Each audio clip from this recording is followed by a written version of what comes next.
उसका इरादा भारत में दंगे कराने का था। पाकिस्तान की साजिश इन सबको तबाह करने की थी। सिर्फ पाकिस्तान नहीं, दुनिया भर की आतंकवादी मानसिकता को जम्मू कश्मीर के लोगों ने कड़ा संदेश दिया। और आप सबसे नरेंद्र मोदी का वायदा है, मैं यहां विकास को रुकने नहीं दूंगा। 6 मई की वो रात पाकिस्तान के आतंकियों पर कयामत बरसी थी। अब पाकिस्तान कभी भी ऑपरेशन सिंदूर का नाम सुनेगा, उसे अपनी शर्मनाक शिकस्त याद आएगी। वर्षों की मेहनत से उन्होंने आतंकी जो इमारतें बनाई थी, कुछ ही मिनटों में खंडहर में बदल गई। हम अपने यहां नौजवानों के लिए लगातार रोजगार के नए अवसर बढ़ा रहे हैं और इसका एक अहम जरिया है टूरिज्म। टूरिज्म से रोजगार मिलता है, टूरिज्म लोगों को जोड़ता है, लेकिन दुर्भाग्य से हमारे पड़ोस का देश मानवता का विरोधी, मेलजोल का विरोधी, टूरिज्म का विरोधी, इतना ही नहीं, वो ऐसा देश है जो गरीब की रोजी रोटी का भी विरोधी है। 22 अप्रैल को पहलगाम में जो कुछ हुआ वो इसी का उदाहरण है। पाकिस्तान ने पहलगाम में इंसानियत और कश्मीरियत दोनों पर वार किया। उसका इरादा भारत में दंगे कराने का था। उसका इरादा कश्मीर के मेहनतकश लोगों की कमाई को रोकना था। इसलिए पाकिस्तान ने टूरिस्ट पर हमला किया। वो टूरिज्म जो बीते 4-5 साल में लगातार बढ़ रहा था, हर साल यहां रिकॉर्ड संख्या में टूरिस्ट आ रहे थे। जिस टूरिज्म से जम्मू कश्मीर के गरीबों के घर चलते हैं, उसको पाकिस्तान ने निशाना बनाया। कोई घोड़े चलाने वाला, कोई पोर्टर, कोई गाइड, कोई गेस्ट हाउस वाला, कोई दुकान ढाबा चलाने वाला, पाकिस्तान की साजिश इन सबको तबाह करने की थी। आतंकियों को चुनौती देने वाला नौजवान आदिल,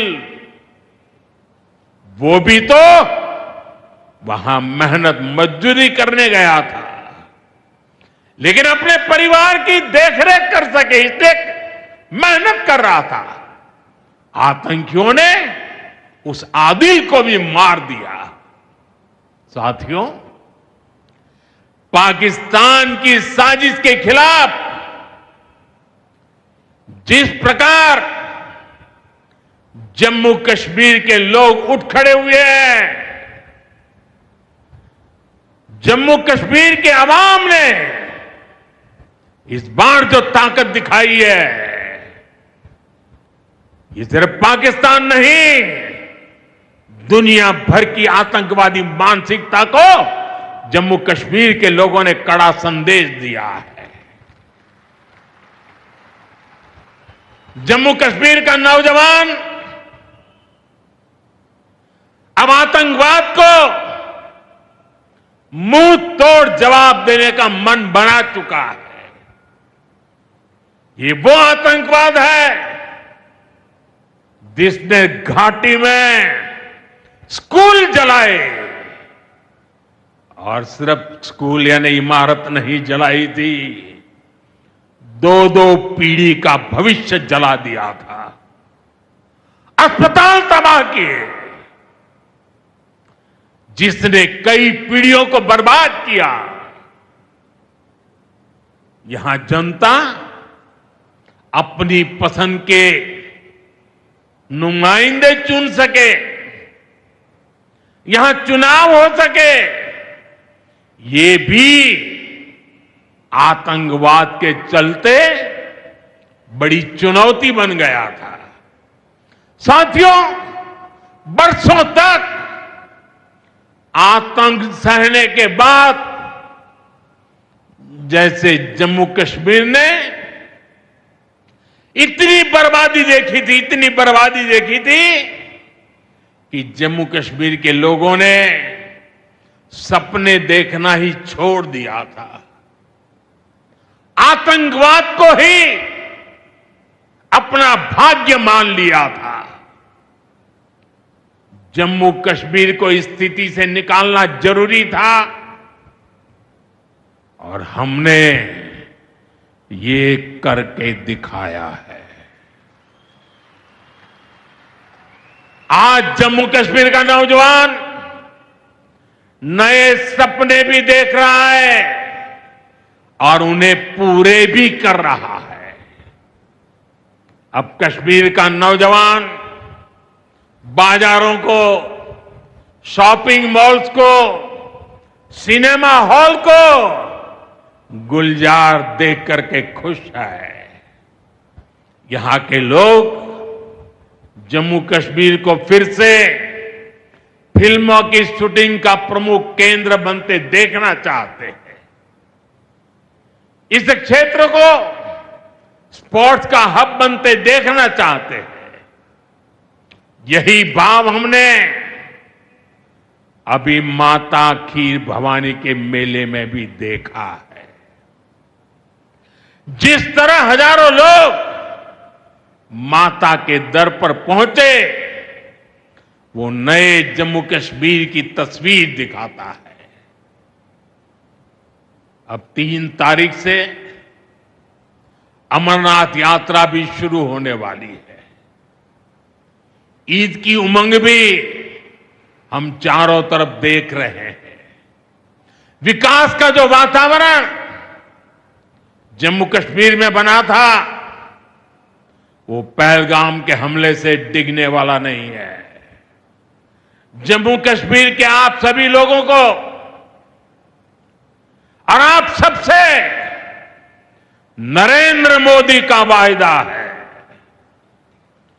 मैं यहां विकास को रुकने नहीं दूंगा। यहां के नौजवानों को सपने पूरा करने से कोई भी बाधा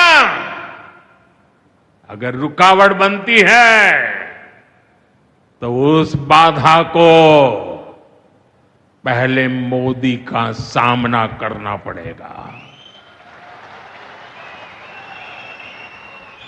साथियों, आज 6 जून है। याद कीजिए, 1 महीने पहले, ठीक 1 महीने पहले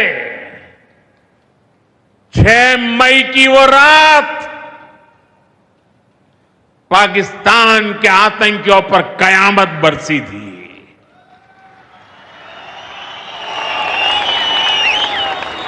अब पाकिस्तान कभी भी ऑपरेशन सिंदूर का नाम सुनेगा तो उसे अपनी शर्मनाक शिकस्त याद आएगी। पाकिस्तानी फौज और आतंकियों ने कभी सोचा नहीं था कि भारत पाकिस्तान में सैकड़ों किलोमीटर अंदर जाकर के आतंकवादियों पर इस तरह वार करेगा। बरसों की मेहनत से उन्होंने आतंक की जो इमारतें बनाई थी वो कुछ ही मिनटों में खंडहर में बदल गई है। और ये देख पाकिस्तान बुरी तरह बौखला गया था और उसने अपना गुस्सा जम्मू के पूंछ के दूसरे जिलों के लोगों पर भी निकाला।